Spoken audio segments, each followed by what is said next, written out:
Let me show you how to make this quick and easy Trini snack.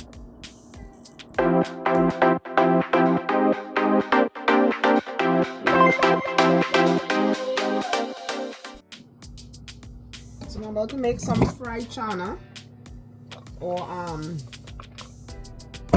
chickpea, and I have my garlic here, 2 peppers,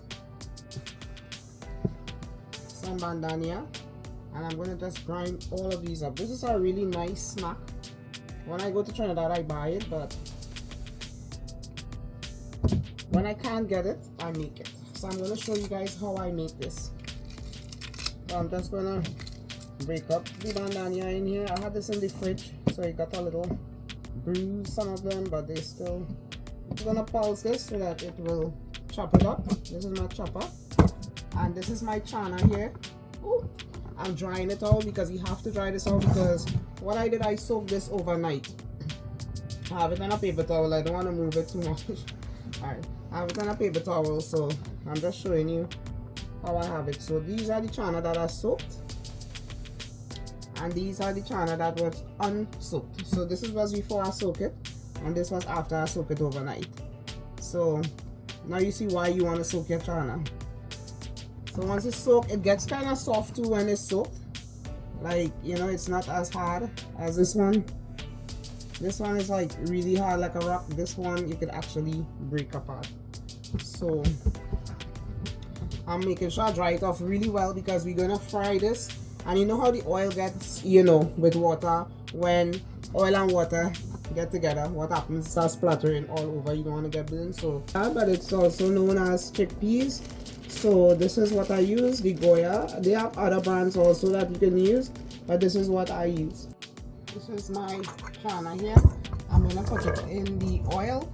I'm heating up the oil right now. You want it to be really hot, because that oil, I'm using vegetable oil. You could use whatever oil that you use for frying.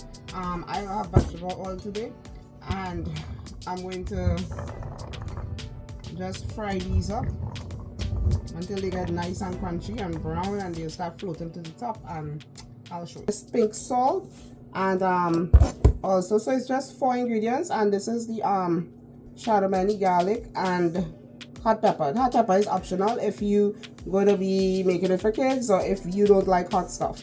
So this is the oil here. You want this to be super hot. Right now I'm seeing that it's hot because I'm seeing it kind of like, you see little bubbles forming in it. So I know that it is hot, but to test it, you could always throw one in there, and you see, so that oil is ready. So let me add some of the channa in there. It might splatter a little bit because I didn't get to dry it off as good as I wanted to. You don't want to overpower the pot. You just want to put it in there where every one of them gets fried. So I'll put half in there, and then I'll do the other half. I got a pepper. I got one of these sun from the pepper in there. So you're going to kind of spread it out a little bit.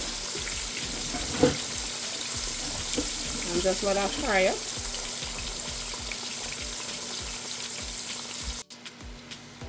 So when they start kind of floating to the top, that's when you know that your channa is ready. It's not ready yet because you see it's not even that brown yet. So you're going to leave this to fry, and it will start to get really golden brown and float to the top. Because you want this to be nice and crunchy. So let me show you. You see how it's all floating up to the top? Not all of them floating yet. Just a few of them. So they're starting to come up. So now you know they're almost ready. I want all of them to start floating up to the top. They're almost there though. And once they all get up to the top, that's when you know, alright, these are nice and crunchy.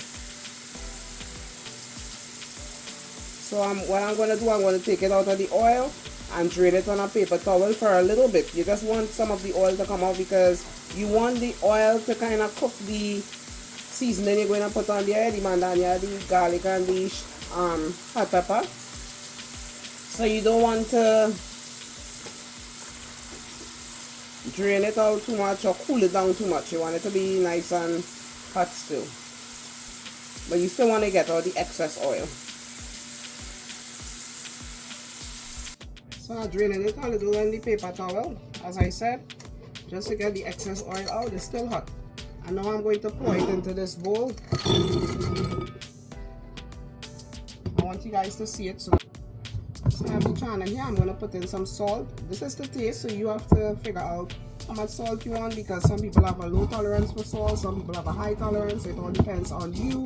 Then you're going to put in some of the seasoning that you grind up. Again, this is depending on how much you want.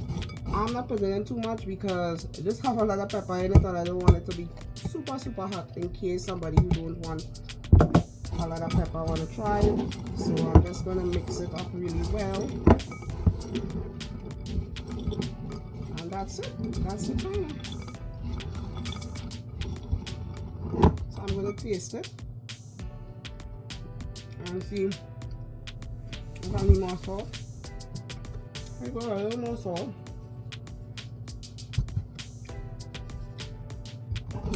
And it's so good.